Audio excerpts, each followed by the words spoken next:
Hindi si Buddha, hindi si Muhammad, hindi kung sino pa man, si Father, si Pastor, ang magliligtas sa iyo. Sabi ni Jesus, ako ang katotohanan.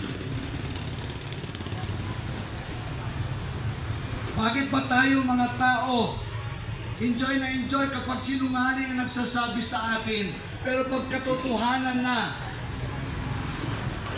tinatakpan natin ang ating mga pandinig. Ito'y gawa ng dyablo. Ayaw ng dyablo, makaalam ka ng katotohanan sapagkat gusto ng dyablo mapunta ka sa hell. Sabi ni Jesus, ako ang katotohanan.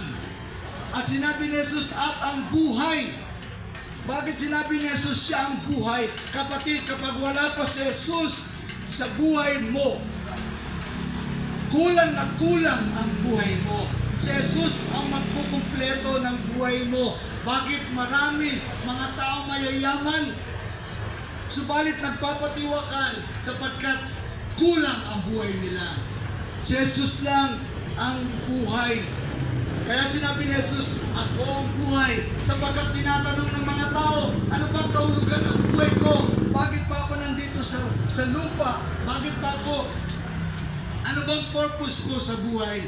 Sinabi na ni Jesus, ako ang buhay. Sino man ay di makaparoroon sa Ama, kundi sa pamamagitan ko, sabi ni Jesus. Si Jesus po, hindi ako. Binabasa ko lang.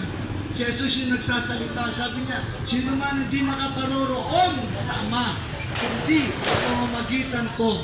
Mga kapatid, si Jesus na nagsabi, hindi ka makakapasok doon sa kaharian ng Diyos sa langit kung hindi ka dadaan sa Kanya, kung hindi mo siya tatanggapin sa buhay mo.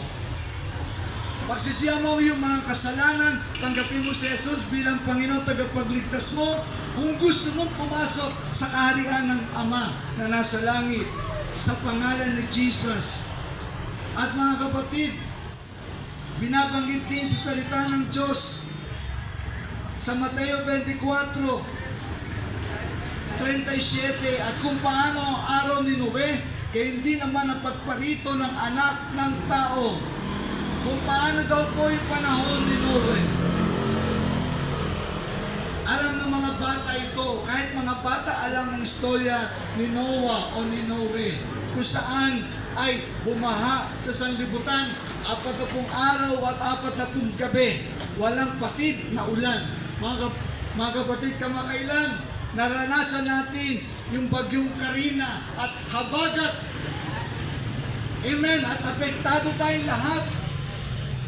Mga kapatid, ang sinasabi dito ng salita ng Diyos, sapagkat gaya ng mga araw bagong nagkagunaw, sila'y nagsisikain at nagsisinom at nag-aasawa at nagsisipag-asawa hanggang sa araw na pumasok si Noe sa daong, at hindi nila nalalaman hanggang sa dumating ang paggunaw at sila'y tinangay na lahat, ay gayon din naman ang pagparito ng anak ng tao. Binabanggit dito sa Mateo ang mga palatandaan ng muling pagbabalik ni Jesus. Mga kapatid, kung first time mo na napakinggan na ang Panginoong Jesus ay babalik, at ito ang palatandaan, kapatid, nararanasan na natin ito. Di po ba?